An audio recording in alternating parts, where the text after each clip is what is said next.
तलाल चौधरी साहब, आपको मुबारक हो कि आपने स्टेट मिनिस्टर फॉर इंटीरियर का हलफ भी उठा लिया।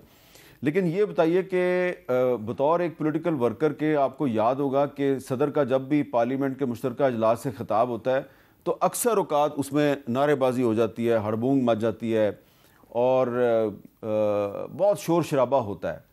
तो क्या हम बतौर एक डेमोक्रेटिक कंट्री आगे जा रहे हैं या पीछे की तरफ जा रहे हैं? बिस्मिल्लाहिर्रहमानिर्रहीम। मीर साहब, अगर आगे जाते भी हैं 4 कदम तो फिर 4 पीछे आ जाते हैं, और ये बड़ा अनफॉर्चुनेट है। देखिए, वहाँ पर सुफरा बैठे थे, वहाँ पर इंटरनेशनल मीडिया उसे कवर कर रहा था, और उसके दौरान अगर जिस तरह का माहौल था वो आपने देखा है। और चले बाकी अपोजिशन जो थी ना जी, उनका एहतजाज से हटके वो असेंबली के बिज़नेस में भी हिस्सा लेते थे। लेकिन ये वाहद अपोजिशन है जो और बिल्कुल कुछ नहीं करती। 3-4 कैमरामैन पीछे मोबाइल वाले बनाते हैं, बाकी को किताबों मेज़ पे मारते हैं, कागज़ फाड़ते हैं, नारे लगाते हैं, और ये पैटर्न है इनका।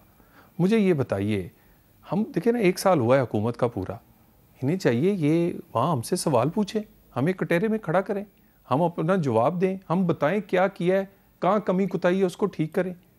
यानी TADA पूरा लेते हैं, तनख्वाह पूरी लेते हैं, 4 नारे मार के चले जाते, माहौल ख़राब कर देते। मेरा ख्याल है इस पे थोड़ा सा इन्हें नज़रसानी करनी चाहिए। इनके जो भी बाकी चीज़ें हैं वो मेरा ख्याल है हर कोई किसी आखिरकार में, मैंने आपके इस शो में कहा था, दोबारा कह दूँ, ये जितनी दफ़ा मर्जी मुज़ाकरात छोड़ के भाज गए, इसी पार्लियामेंट में इन्हें लौटना पड़ेगा और यहाँ ही बात करेंगे तो ये बात आगे निकलेगी। जी आमिर डोगर साहब, आप लोग जब नारेबाजी कर रहे थे तो आप सबका, मेरा ख्याल है सबका रोज़ा भी था, काफ़ी स्टेमिना दिखाया आप लोगों ने। जितनी देर सदर साहब तकरीर कर रहे थे आप मुसलसल नारेबाजी कर रहे थे। तो आज इतनी शिद्दत के साथ नारेबाजी और इतना जोशो जज्बा, उसकी कोई ख़ास वजह थी?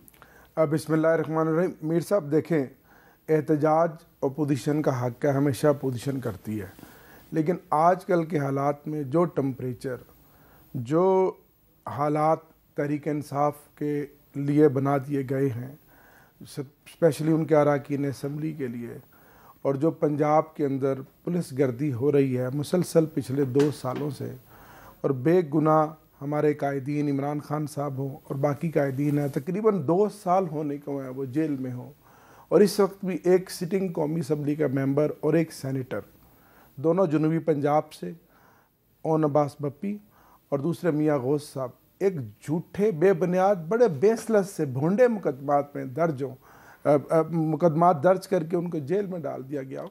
तो वो जो टेम्परेचर है वो रिफ्लेक्शन हमेशा पार्लियामेंट के अंदर आता है।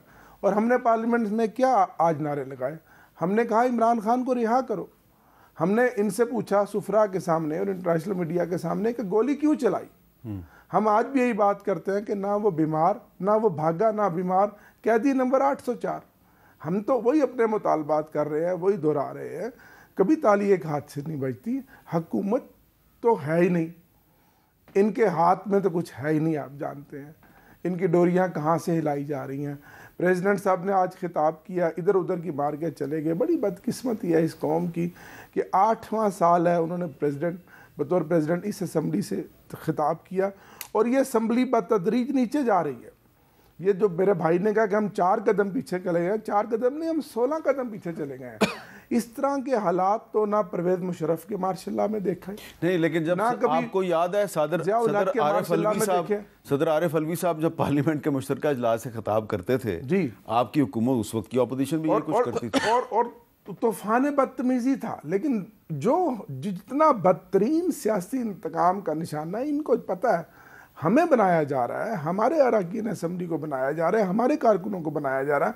हज़ारों मुकदमात, कभी पाकिस्तान की तारीख में किसी एक पॉलिटिकल पार्टी के खिलाफ 2.5 सालों में हज़ारों मुकदमात दर्ज नहीं हुए होंगे। मेरे समेत कोई ऐसा मेंबर नहीं है जिसके ऊपर ऑन एवरेज 20 से 30-40 मुकदमात ना हुए हों। तो ऐसे हालात में आप कहते हैं कि जी पार्लियामेंट में आके अपना किरदार अदा करें। क्या हम किरदार अदा करें? आप हमें कोई स्पेस देंगे तो हम किरदार अदा करेंगे। बोल रहे आप हमें नहीं देते। अब क्या जी नया आपने काम शुरू कर दिया पीके एक्ट के तहत कि कोई पॉलिटिकल वर्कर अगर की पोस्ट लगाता है उसको आप मुकदमा में धर लेते हैं, कोई सहाफ़ी बात करता है उसको धर लेते हैं, कोई शहरी बात करता है उसको धर लेते हैं। इस तरह जबर, इतना खौफ, इतनी घुटन। और सबसे बड़ी बात कि 8 फरवरी को जो आपने हमारा मैंडेट चोरी किया उसका आज तक कोई इजाला नहीं। ट्रिब्यूनल्स बने हैं, नाम के बने हैं, 26वीं तरमीम के ज़रिए अदालतों को आपने बिल्कुल बिठा के रख दिया।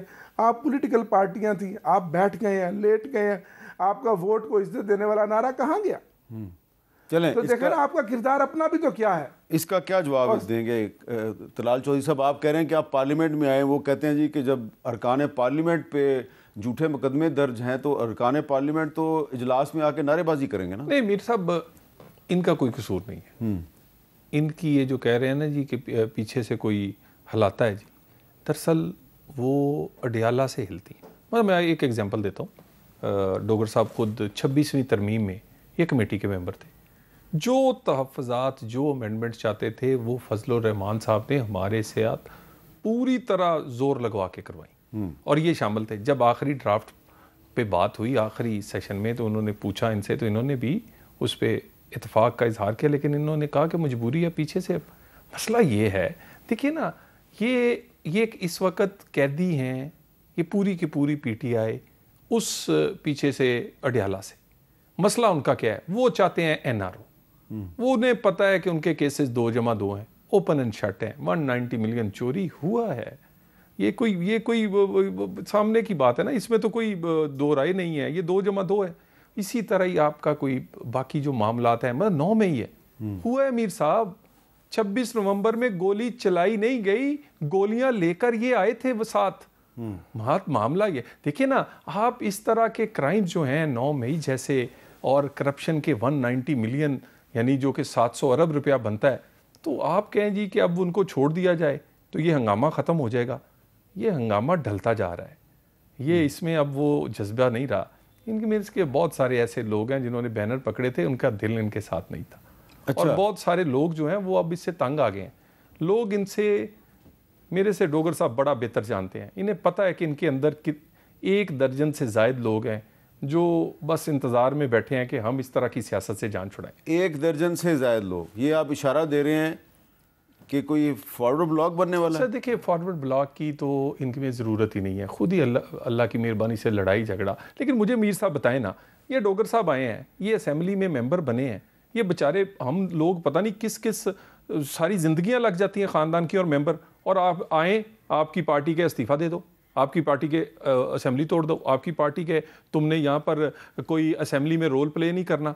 यार आप पॉलिटिशियन, सो इनके अंदर सियासी रवैया नहीं, सियासी लोग इनके अंदर रह ही नहीं सकते। अच्छा, और मुझे लगता है किसी दिन ये इस जैसी आवाज़ भी कहेगी, अंदर बैठ के कहते होंगे, हमारे सामने नहीं कहते कि खुदा के लिए सियासी रवैया अपनाएं।